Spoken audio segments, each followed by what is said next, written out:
Today on the MMO sheet, I, Lilith Lulu, will be talking about Skyforge.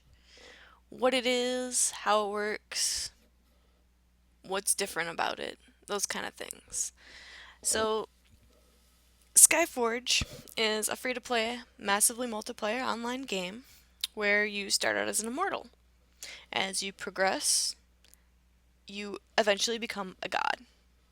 Now, I think that's pretty freaking awesome, and it's different, but it's the same as other games. Because if you think about it, a lot of times you end up being this hero who is just awesome, but you still end up doing the stupid menial kind of tasks, which is kind of the same thing. Though in this world, you actually literally become a god. You can have followers, you can have temples, and guilds are called pantheons. So they're really revolving the whole world around gods becoming powerful and trying to take over the spot of this god that disappeared. So it leaves an interesting dynamic. So there's a reason you're super powerful. So the game has a combat system that is action combat. So it's more of you have to aim where you're targeting instead of just tab targeting, where you can just click someone and you're automatically going to hit them, which makes it a little bit more interactive and feel more realistic and free flowing. So the game is free, which I mentioned, and it's free, but there will be a shop where you can buy stuff. Now, they have said that um, there will be no separate item shop for cash only purchases, meaning that they really don't want there to be anything you can just buy that you can't get through playing the game, which I think is really important because there's so many games which are just like, here, you can buy this weapon and beat the crap out of everyone because it's overpowered. So they basically have a list of things that they're looking to do with their monetization. They want all players to have fun and a rewarding experience regardless of how much money they put into the game. And they don't want monetization to affect the player's ability to access all activities. So they don't want there to be a paywall for you to, for example, be able to PvE or PvP at the best of your abilities. You can invest money if you want to speed up your progression and get through the content faster, but they don't want it to be at the cost of another player's experience. So they want to let you be able to maybe move through your Ascension Atlas faster, but they don't want you to basically have those overpowered weapons and be able to kill someone that's on the same level as you because you have this gun or this sword or whatever. And they don't want players to feel like you have to invest a nearly unlimited amount of time in the game to stay competitive. So you can, if you want to, you can spend a little bit of money to be able to progress your character a little bit faster so that way you're not, super far behind if you don't have the time to do it. Which I think is a fair business model, since they're not going to be charging for anything else. There's not going to be a subscription or anything like that. So, they have to be able to make their money somehow. So, and there's going to be people that would like to be able to spend a little bit of money to support them and possibly just to get a little progression because they don't have, the super amount of hours to spend, which MMOs require for the most part. So that's it for the monetary side. So let's look at leveling. There's no levels in the traditional sense, meaning you don't go from 1 to 50 or anything like that. Instead, they have prestige. And prestige is basically the main way to show how strong you are as a player. You gain prestige by unlocking nodes in the Atlas Ascension, or Ascension Atlas rather, and by acquiring better gear. So as you complete missions and collect gear, your power will grow, which makes sense because that's really how it works. The more you do something, the better you get, and you grow stronger. So as your power grows and as you get more prestige, you unlock more quests, which makes sense. It's basically the same way that leveling works in general, but um, it kind of caters to what your prestige is rather than this quest is this specific level, and if you aren't, it won't show level like things that are going to be too easy that you won't get anything from. Like some leveling in MMOs, you can go back and do low level quests, for example, and just get gold from them instead of experience and whatever. This you'll actually be able to kind of look through and decide which quests you want to choose, which makes it a little bit interesting. The Ascension Atlas, which I mentioned earlier, is basically the main way you develop your character. So each class has its own atlas, as well as a global one, which basically the global one will allow you to unlock other classes. The atlas consists of nodes, which you can see there. They are basically unlocked using certain resources which you obtain from doing missions. So it's not something you have to like go out and necessarily get. You'll get them as a reward no matter what, pretty much for the quests that you do. The nodes you select will allow you to unlock new abilities, upgrade stats, and learn new talents, that kind of stuff. And the stats are the same regardless of which class you choose to make, which makes switching between them very easy. So I mentioned that there's no levels now.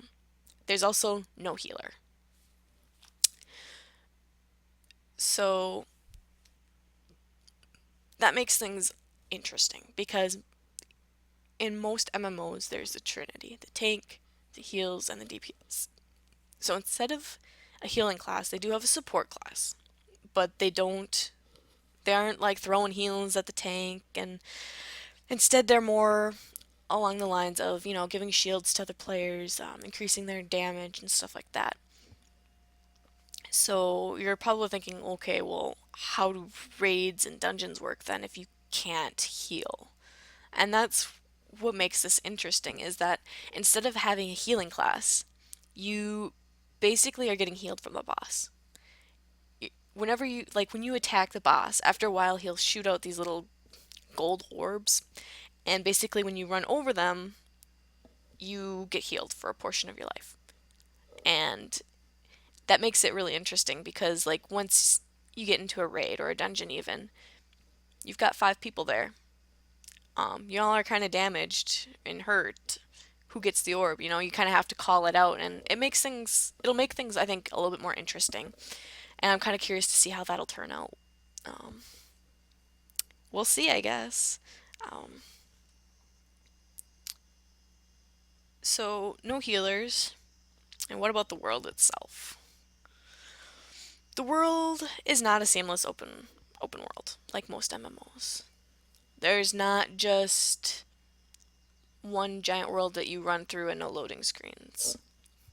They do have instanced areas. Some of them are like small dungeony kind of like ones where you can have 1 to 3 players in it, where you won't see other people other than yourself if you go in there, unless you have a party. And then there's also larger areas which you can go into and you will see other people. It's kind of, as much as I don't want to say this, it's kind of like how oh my gosh, I can't think of it now. Destiny, there we go. It kind of reminds me how, in Destiny, you're kind of running around out in the world and you don't really see a whole lot of people. That's how it seems like it's going to be for the most part. I mean, when you're back, there's a few places where no matter what, you're going to see people because it's kind of like the main hub area. And also when you go to look at the world. And when you look at the world, that's basically where you get to select your quests from, and which zone you're going to end up going into, whether it be a PvP thing or a dungeon or even one of those slightly larger open areas. So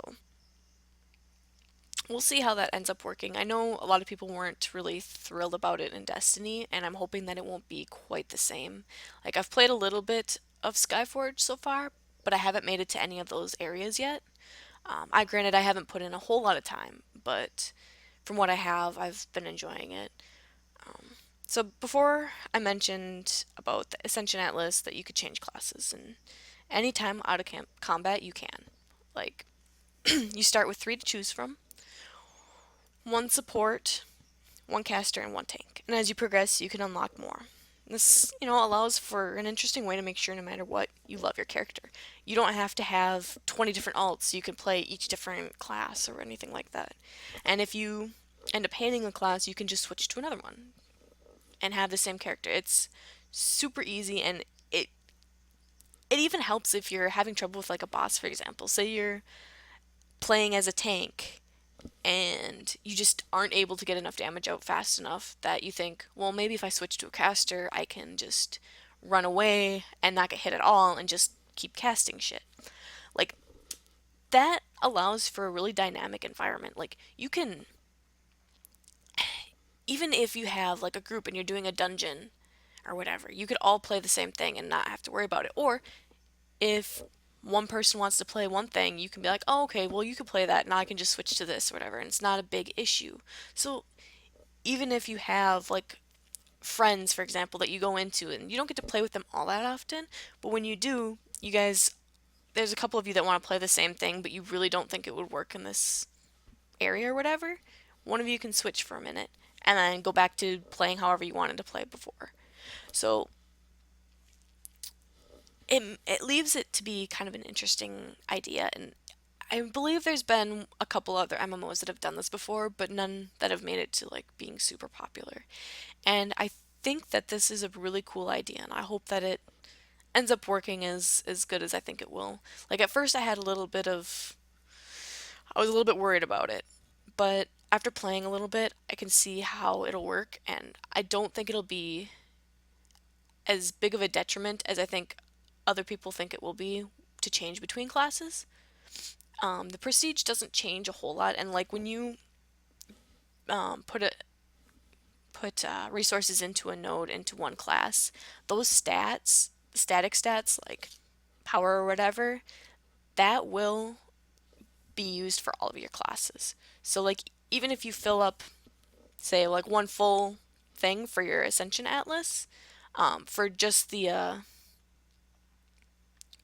for like say if for the Paladin, say you fill up a good chunk of the Paladin one, and then you decide that you don't really want to play Paladin anymore, and you decide to go to Cryomancer, for example. Any of the stats that you picked up for the Paladin will still be there for your Cryomancer. Sure, your Cryomancer node tree thing will still end up being blank when you go there, but you'll have the power that you had gained from the Paladin tree still there. So like you'll just get more powerful from there, and you'll still have a decent amount of prestige. The only thing that'll make it go down is because you probably won't have as good of gear.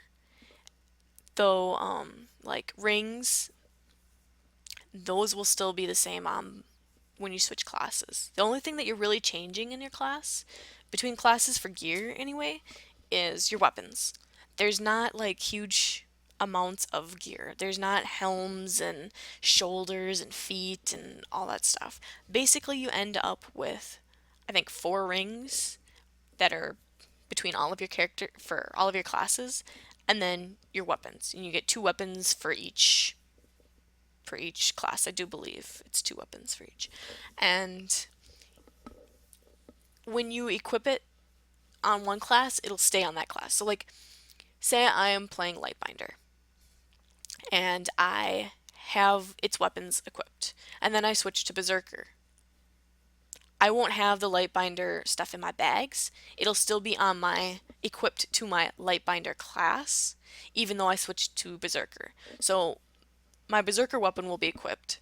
And it allows so you don't have to keep switching gear. Like, you'll automatically switch your gear when you go into that class, which makes it a lot easier and nice so you won't have to take up bag space, which, if you're like me, you like to hoard stuff.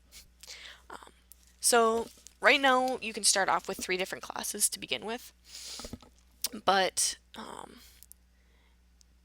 you can unlock, I think there's like 13 you can unlock total, including those 3.